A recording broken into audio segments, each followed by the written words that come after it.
Hello students, मैं अखिलेश शाह अपने YouTube channel potential तैयारी पर आपका स्वागत करता हूं। तो स्टूडेंट, आज मैं आपके सामने भारतीय राज्य व्यवस्था के अंतर्गत संविधान का भाग 3 मूल अधिकार लेकर आया हूं। मूल अधिकार से संबंधित सारे फैक्ट्स अभी आप यहाँ पढ़ेंगे। स्टूडेंट्स, इससे पहले मैंने भाग 1 और भाग 2 के वीडियो यूट्यूब चैनल पर अपलोड कर दिए हैं। जिन्हें स्टूडेंट्स ने नहीं देखे तो वो चैनल पर जाके उनको देख सकते हैं। स्टूडेंट्स, आज का टॉपिक बहुत ही महत्वपूर्ण है। मूल अधिकार वाला जो टॉपिक है वो आने वाली प्रतियोगी परीक्षाओं में बहुत ही इंपॉर्टेंट साबित होता है। यहाँ से अक्सर क्वेश्चन आया करते हैं। बहुत सारे क्वेश्चन आपको यहाँ से मिलेंगे, तो ध्यान से पढ़ते रहिए और साथ में नोट भी बनाते रहिए। नोट करते रहेंगे तो भविष्य में भी आप काम दे सकते हैं उनसे। स्टूडेंट्स, आज हम भाग 3 पढ़ रहे हैं जो मूल अधिकारों से संबंधित है। यह जो भाग 3 है हमारे भारतीय संविधान में, ये अमेरिकी संविधान से प्रेरित है। अमेरिका के संविधान में बिल ऑफ राइट्स से ये प्रेरित है।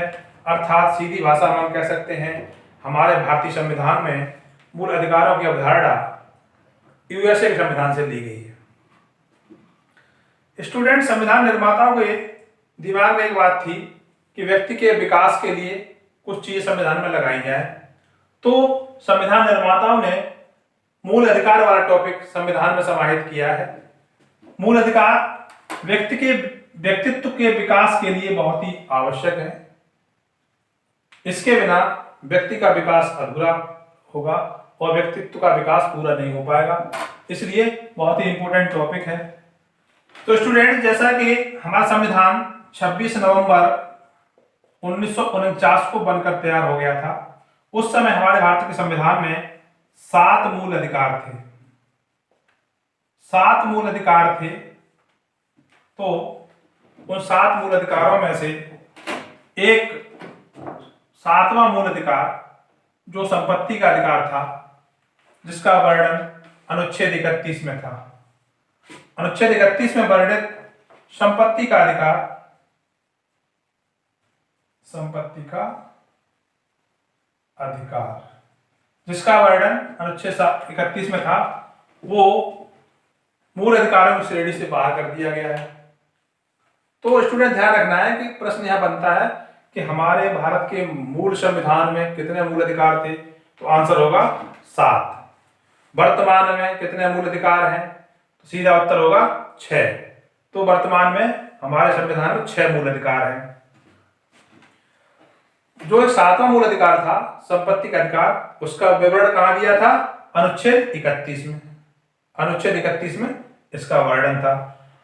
अब ये संविधान के मूल अधिकारों वाले टॉपिक से संपत्ति का अधिकार हटा दिया गया है। तो कब हटा दिया गया है? तो स्टूडेंट्स, 44वें संविधान संशोधन अधिनियम 1978 के द्वारा संपत्ति के अधिकार को मूल अधिकारों की श्रेणी से हटाकर संविधान के अनुच्छेद 300 का में इसका वर्णन कर दिया गया है और इसे अब एक विधिक अधिकार माना गया है। तो स्टूडेंट्स, वर्तमान में संपत्ति का अधिकार मौलिक अधिकार न होकर एक विधिक अधिकार है। तो ये प्रश्न बहुत बार परीक्षा में आया है कि संपत्ति का अधिकार किस संविधान संशोधन द्वारा हटाया गया है?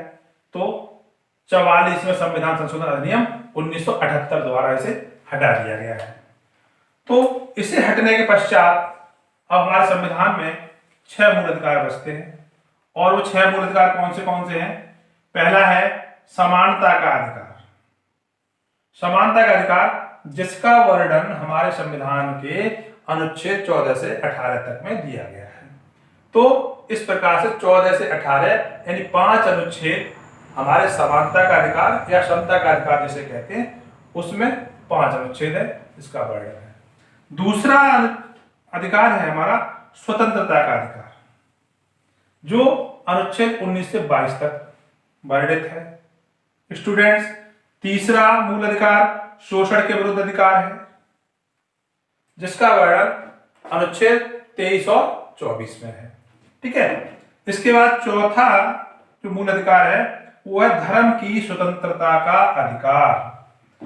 इसका वर्णन हम पढ़ते हैं अनुच्छेद 25 से लेकर 28 तक। तो 25 से 28 तक धर्म की स्वतंत्रता का अधिकार है।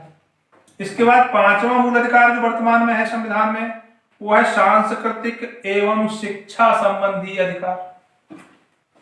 इसका वर्णन मिलता है अनुच्छेद 29 और 30 में। तो अनुच्छेद 29 और 30 के बाद 31 का नंबर आना चाहिए था, लेकिन 31 में अनुच्छेद का निरसन कर दिया गया है। निरसन। अब संविधान का 31 अनुच्छेद रिक्त पड़ा हुआ है। यहां पर पहले संपत्ति का अधिकार हुआ करता था, वो अब वहां नहीं है, वो अब पहुंचा दिया गया है 300 का में, एक नया अनुच्छेद बना के।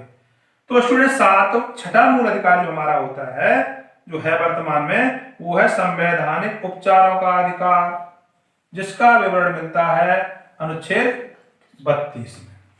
अनुच्छेद 32 में ये हमारा संवैधानिक उपचारों का अधिकार है। तो स्टूडेंट्स, इस प्रकार से हमारे संविधान में 6 मूल अधिकार है। समानता का अधिकार, स्वतंत्रता का अधिकार, शोषण के विरुद्ध अधिकार और धर्म की स्वतंत्रता का अधिकार, सांस्कृतिक एवं शिक्षा संबंधी अधिकार और सबसे महत्वपूर्ण संवैधानिक उपचारों का अधिकार। तो ये 14 से लेकर 32 तक ये अनुच्छेद बटे हुए हैं। तो स्टूडेंट्स, इनके बारे में थोड़ा बता देते हैं आपको। हमारे भारतीय संविधान निर्माताओं ने हमारे देश की जनसंख्या को 2 तरह से बांट के रखा था। एक में रखा था नागरिक और दूसरे में रखा था अन्य देशीय। तो जो भारतीय संविधान में मूल अधिकार हैं, वो नागरिकों के लिए भी है और अन्य देशी के लिए भी है। अन्य देशी को हम व्यक्ति भी कह सकते हैं। व्यक्ति में नागरिक भी आते हैं और अन्य देशी भी आते हैं। जब व्यक्ति कहें तो सभी लोग शामिल हैं, नागरिक कहें तो केवल नागरिक अर्थात सिटीजन, केवल सिटीजन की बात करेंगे। तो जो मूल अधिकार हैं उनमें से कुछ अनुच्छेद हैं, जैसे अनुच्छेद 15, अनुच्छेद 16, अनुच्छेद 19, 29 और 30। ये वे अनुच्छेद हैं मूल अधिकारों के अंतर्गत जो केवल नागरिकों को प्रदान किए गए हैं। ये सभी व्यक्तियों के लिए नहीं है, क्योंकि बता रहे हैं आपको, सभी व्यक्तियों में नागरिक और अन्य देशी व्यक्ति शामिल हैं। तो 15, 16, 19, 29, 30 इसी प्रकार से याद कर लीजिएगा आप कि 15, 16, 19, 29, 30 ये अनुच्छेद केवल और केवल नागरिकों को प्रदान किए गए हैं। जबकि कुछ अनुच्छेद ऐसे भी हैं जो व्यक्तियों के लिए भी हैं, अर्थात अन्य देशियों के लिए भी हैं। वो है अनुच्छेद 14, 20, 21, 23, 25, 27 और अनुच्छेद 28। ये वो अनुच्छेद हैं जो सभी व्यक्तियों के लिए हैं, अर्थात नागरिकों के लिए भी हैं और अन्य देशियों के लिए भी हैं। ये सभी के लिए। और स्टूडेंट्स बताते हैं यहां पे 2 अनुच्छेद ऐसे हैं जो आपातकाल में भी जिनको राष्ट्रपति निलंबित नहीं कर सकते हैं। संविधान में प्रावधान किया गया है कि आपातकाल होने पर देश में अगर इमरजेंसी लागू होती है, आपातकाल की उद्घोषणा होती है, तो मूल अधिकारों को निलंबित किया जा सकता है। और मूल अधिकारों को निलंबित करने का जो अधिकार है, जो शक्ति है, वो राष्ट्रपति को प्रदान की गई है। तो सभी अधिकार सिवाय अनुच्छेद 20 और 21 के। अनुच्छेद 20 और 21 2 आर्टिकल ऐसे हैं जिनको राष्ट्रपति आपातकाल में भी निलंबित नहीं कर सकता है। तो स्टूडेंट, बहुत ही इंपॉर्टेंट अनुच्छेद है अनुच्छेद 20 और 21, इनको ध्यान रखना है। ठीक, एक और अगली बार बताते हैं मूल अधिकारों की विशेषताएं हैं, वो ये हैं, मूल अधिकार न्याय योग्य हैं। मूल अधिकार न्याय योग्य हैं, अर्थात मूल अधिकारों को न्यायालय द्वारा लागू करवाया जा सकता है, अर्थात न्यायालय द्वारा प्रवर्तित कराया जा सकता है। बहुत ही इंपॉर्टेंट पॉइंट कि न्यायालय द्वारा लागू करवाया जा सकता है और मूल अधिकार न्याय योग्य है। इसके अलावा एक और बात बता देते हैं यहां, संसद साधारण विधि द्वारा मूल अधिकारों में किसी प्रकार की कोई कमी नहीं कर सकती है। संसद को यह अधिकार नहीं दिया गया है कि वो साधारण विधि द्वारा मूल अधिकारों में किसी प्रकार की कमी कर सके। और यदि साथ में यह भी बताया गया है कि संसद या देश की कोई सरकार, राज्य सरकार या केंद्र सरकार कोई ऐसा कानून बनाती है जिससे मूल अधिकारों में कमी आ रही हो, मूल अधिकारों का हनन हो रहा हो, मूल अधिकारों का उल्लंघन हो रहा हो, तो ऐसी विधि को उच्चतम न्यायालय या उच्च न्यायालय शून्य या असंवैधानिक घोषित कर सकती है। तो कोई भी सरकार, राज्य सरकार या केंद्र सरकार ऐसा कानून नहीं बना सकती है जिससे मूल अधिकारों का उल्लंघन हो। अगर ऐसा कानून बनाया जाता है तो सुप्रीम कोर्ट और हाई कोर्ट ऐसे कानून को असंवैधानिक या शून्य घोषित करने की शक्ति रखते हैं, वो कर सकते हैं। ये जो होता है, ये जो शक्ति है सुप्रीम कोर्ट को और हाई कोर्ट को, इसे कहते हैं न्यायिक पुनर्विलोकन। जो कानून संसद में बनेगा, विधायिका में बनेगा, उसकी समीक्षा सुप्रीम कोर्ट द्वारा की जाएगी और ये जो की जाएगी तो ये कहलाएगा, ये शक्ति है न्यायिक पुनर्विलोकन की। और न्यायिक पुनर्विलोकन की शक्ति भारतीय संविधान को जो मिली है, वो अवधारणा वो यूएसए से आई है। न्यायिक पुनर्विलोकन की अवधारणा यूएसए से ली गई है।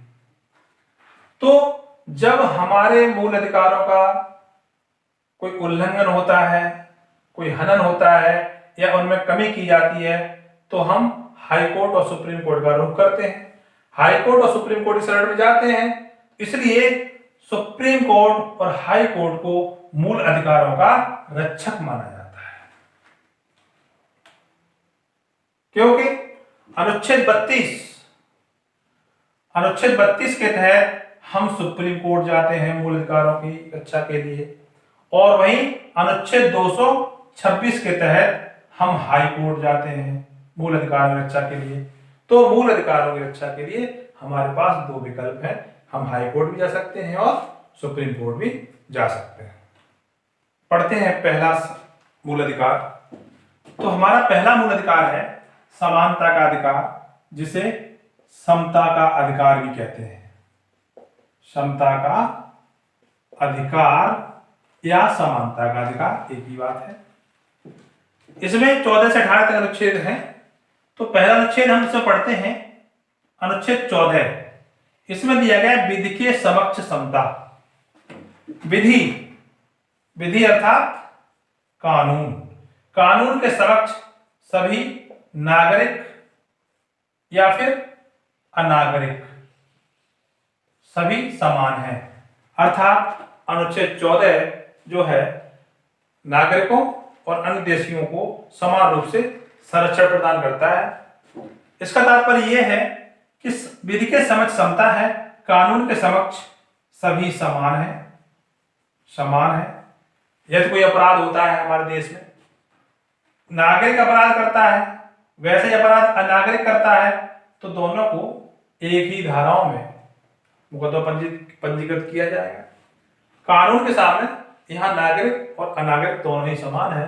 तो विधि के समक्ष समता अर्थात यह नागरिकों और अन्य देशियों को भी मिला हुआ मूल अधिकार है। अगला है अनुच्छेद 15।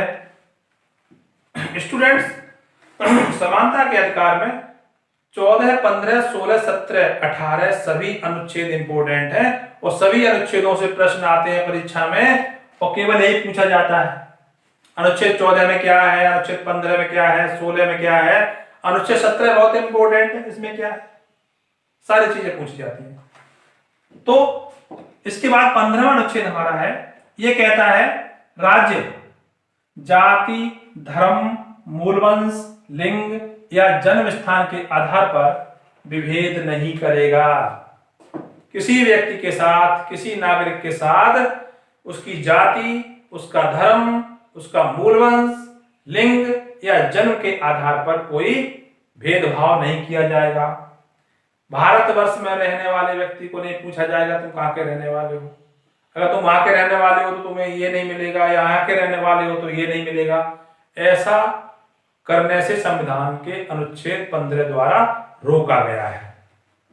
राज्य ऐसा नहीं करेगा।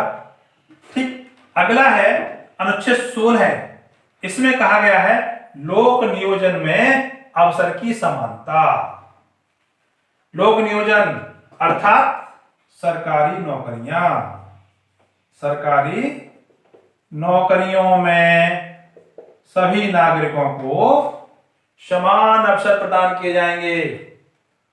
यह अनुच्छेद अभी मैंने बताया था 15, 16, 19, 29 ये केवल नागरिकों के लिए है। तो अनुच्छेद 16 है केवल और केवल नागरिकों के लिए है। नौकरियों में जो समानता दी जाएगी वो केवल नागरिकों को दी जाएगी, अन्य देशियों को नहीं दी जाएगी।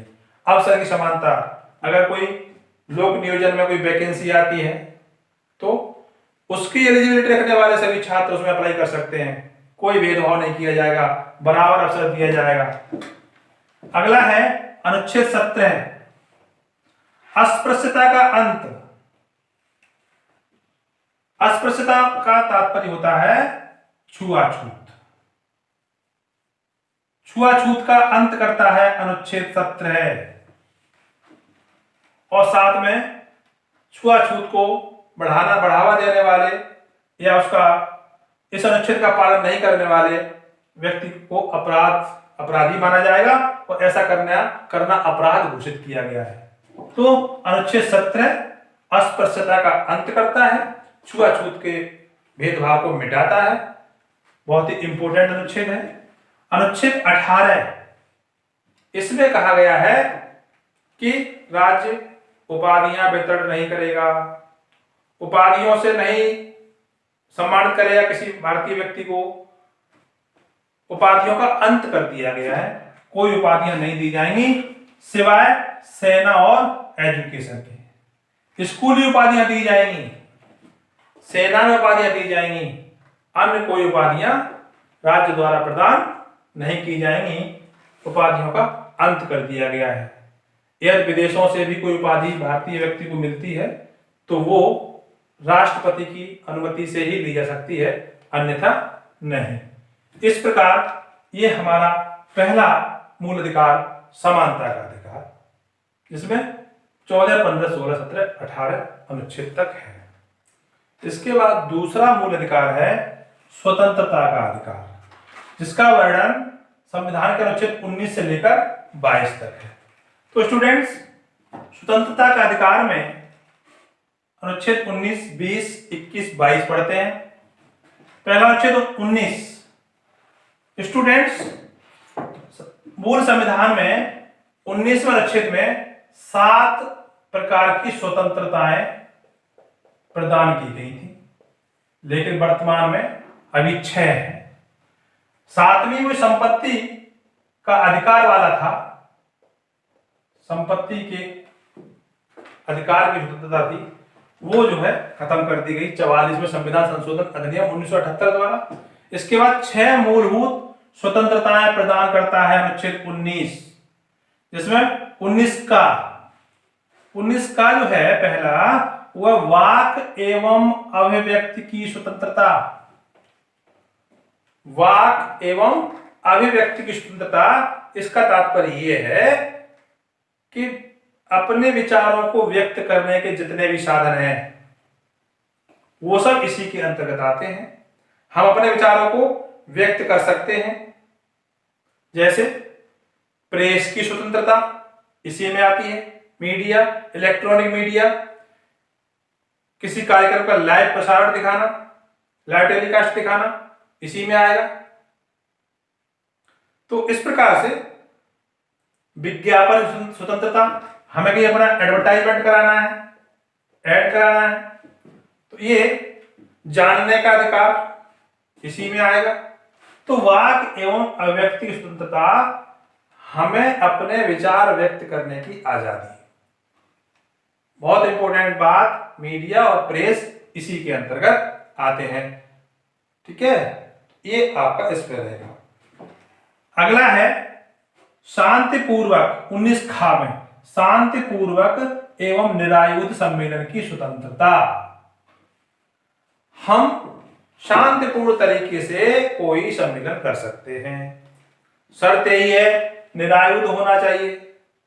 निरायुध का तात्पर्य हथियार नहीं होने चाहिए, शांतिपूर्वक होना चाहिए, अत्यांतिक नहीं होना चाहिए। ठीक है, तो सम्मेलन हम अपने कर सकते हैं। 19 गा में संगठन या संघ बनाने की स्वतंत्रता। हम यूनियन बना सकते हैं, ऑर्गेनाइजेशन बना सकते हैं, सोसाइटी पंजीकरण करा सकते हैं। यह स्वतंत्रता हमें अनुच्छेद 19 के गा से मिली हुई है। राजनीतिक पार्टियों का जो गठन होता है, स्थापना होती है, इसी अनुच्छेद के तहत होती है। हम अपनी पार्टी बना सकते हैं, यूनियन बना सकते हैं, तो संघ या संगठन हम बना सकते हैं।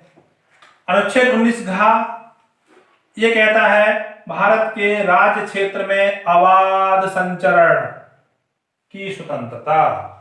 अबाध, बिना रोक टोक के, बिना किसी बाधा के हम भारत राज्य क्षेत्र में कहीं भी आ और जा सकते हैं। बिना बाधा के हम संचरण करने की स्वतंत्रता प्राप्त है हमें। पूरे भारत में कहीं भी हम जाएं, कहीं भी आए, अबाध संचरण कहलाएगा। अगला अनुच्छेद 19 का अगला पार्ट है भारत के राज्य क्षेत्र के किसी भाग में निवास करने या बस जाने की स्वतंत्रता। हम पूरे भारतवर्ष में कहीं निवास करने लगे, कोई हमें नहीं रोकेगा, कोई मना नहीं करेगा, चाहे तो हम वहीं बस जाएं। निवास करने और बस जाने में फर्क होता है। निवास करना है, हम वहां रह रहे हैं, कुछ समय बाद वापस आ जाते हैं। जब बस जाना, वहीं के होके रह जाना, मकान बना लिया, प्रॉपर्टी बना ली, वहीं रह गए, बस गए। निवास करना, कुछ समय तक रहे, साल, 1 साल, 2 साल, 4 साल, फिर वापस आ गए अपने घर, तो निवास हुआ तब तक। तो भारत राज्य क्षेत्र में हम कहीं भी निवास कर सकते हैं और हम कहीं भी बस सकते हैं। इस प्रकार की स्वतंत्रता अनुच्छेद 19 हमें प्रदान करता है। अगला पार्ट है इसका 19 का, कोई वृत्ति, आजीविका, व्यापार या कारोबार करने की स्वतंत्रता।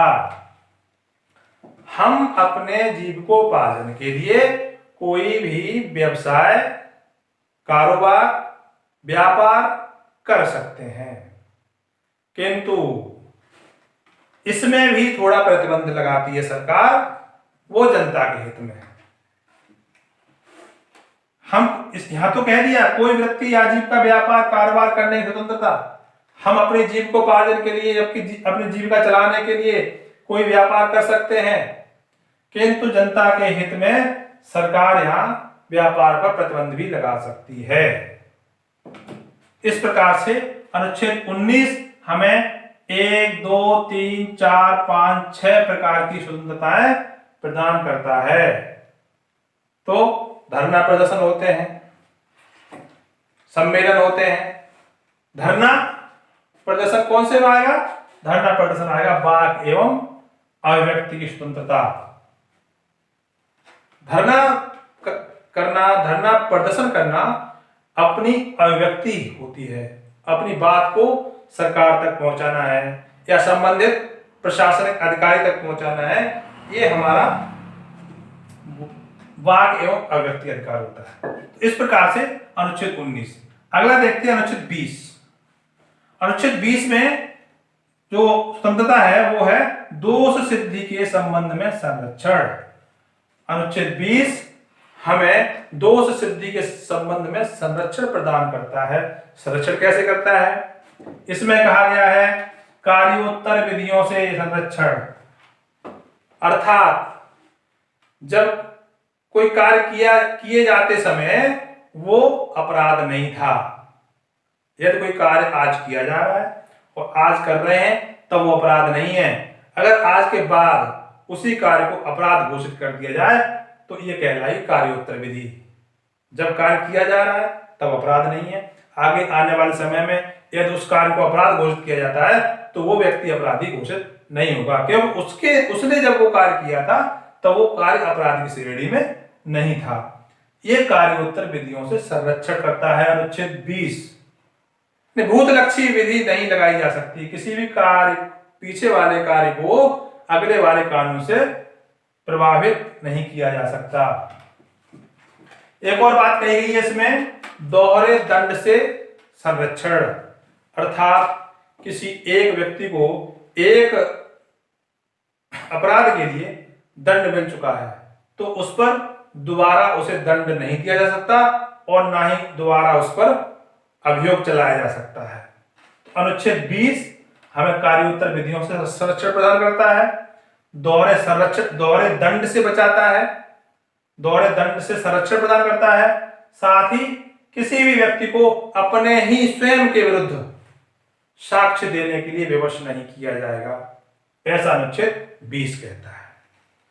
स्टूडेंट्स मैं बता दूं आपको, यह वही अनुच्छेद है जो अभी मैंने बताया था कि अनुच्छेद 20 आपातकाल के समय में भी राष्ट्रपति द्वारा निलंबित नहीं किया जाता है। अब समझ में आ गया होगा क्यों निलंबित नहीं किया जाता है। ये इस प्रकार का अधिकार है हमारा। अनुच्छेद 21 प्राण और दैहिक स्वतंत्रता का अधिकार। इसमें कहा गया है कि व्यक्ति को उसके प्राणों से विधि द्वारा स्थापित प्रक्रिया के द्वारा ही वंचित किया जा सकता है, अन्यथा नहीं। अर्थात कोई व्यक्ति किसी व्यक्ति के प्राण नहीं ले सकता। प्राण और दैहिक उसके बॉडी को भी नुकसान नहीं पहुंचा सकते हैं, प्राण भी नहीं ले सकते हैं। अगर उसकी बॉडी को नुकसान पहुंचाना है, उसके प्राण लेना है, तो वो विधि द्वारा स्थापित प्रक्रिया के तहत ही उसे प्राणों से वंचित किया जाएगा, अन्यथा नहीं। अनुच्छेद 21 के बाद एक नया अनुच्छेद संविधान जोड़ा गया है, अनुच्छेद 21 का। अनुच्छेद 21 का हमारे मूल संविधान में नहीं था, ये नया अनुच्छेद है, वर्ष 2002 में जोड़ा गया है। एक संविधान के संशोधन 86वें संशोधन द्वारा संविधान में एक नया अनुच्छेद जोड़ा गया, अनुच्छेद 21 का, और इसके द्वारा शिक्षा को मूल अधिकार का दर्जा प्रदान किया गया। बहुत इंपॉर्टेंट प्रश्न है, कई बार आया परीक्षाओं में। शिक्षा को मूल अधिकार का दर्जा किस अनुच्छेद द्वारा प्रदान किया गया है? अनुच्छेद 21 का। पहले मूल अधिकारों में शिक्षा का अधिकार शामिल नहीं था, ये 2002 से आया है। मूल संविधान में शिक्षा की व्यवस्था अनुच्छेद 45 में थी, 6 से 14 वर्ष के बच्चों के लिए, और वहां पे थोड़ा चेंज कर दिया गया है। 6 से 14 वर्ष के बच्चों के लिए यहां पर व्यवस्था कर दी गई है, शिक्षा का अधिकार मूल अधिकार है, अर्थात राज्य 6 से 14 वर्ष के आयु के सभी बच्चों को, सभी बालकों को अनिवार्य एवं निःशुल्क शिक्षा प्रदान करेगा, या 6 से 14 वर्ष के आयु के बालकों को निःशुल्क एवं अनिवार्य शिक्षा प्राप्त करने का मूल अधिकार है। अनुच्छेद 22 गिरफ्तारी और निरोध से संरक्षण। दो बातें हैं इसमें। एक ये है गिरफ्तारी, किसी व्यक्ति की गिरफ्तारी हो गई है तो उसे इस अनुच्छेद में बताया गया है कि तो उस व्यक्ति को गिरफ्तारी का कारण बताया जाएगा और उसे अपने पसंद के विधि व्यवसायी, अपनी पसंद के विधि व्यवसायी अर्थात एडवोकेट से परामर्श करने का अधिकार होगा। अपने पसंद के वकील से परामर्श कर सकता है, और यदि उसे गिरफ्तार है तो उसे 24 घंटे के अंदर मजिस्ट्रेट के समक्ष पेश किया जाना है, ये उसका अधिकार है। साथ में निरोध से संरक्षण, जिस व्यक्ति को निरुद्ध किया गया है तो उसे अधिकतम 3 मास तक निरुद्ध रखा जा सकता है, इससे अधिक नहीं। अर्थात 3 महीने के अंदर अगर उस पर आरोप सिद्ध नहीं होता है तो उसे रिलीज करना पड़ेगा। यह व्यवस्था अनुच्छेद 22 में दी गई है। इस प्रकार से दूसरा मूल अधिकार स्वतंत्रता का अधिकार ये आपका पूरा। इसके बाद तीसरा मौलिक अधिकार आपका है शोषण के विरुद्ध अधिकार। इसमें अनुच्छेद 23 और 24 दो अनुच्छेद इसमें आप पढ़ेंगे। तो पहला अनुच्छेद 23 है मानव दुर्व्यापार, बलात् श्रम, बेगार आदि का प्रतिषेध। मना किया गया भाई मानव दुर्व्यापार, मनुष्य को वस्तुओं की भांति क्रय विक्रय किया जाना मना किया गया है। वस्तुओं की भांति मानव का व्यापार नहीं किया जाएगा। बलात् श्रम,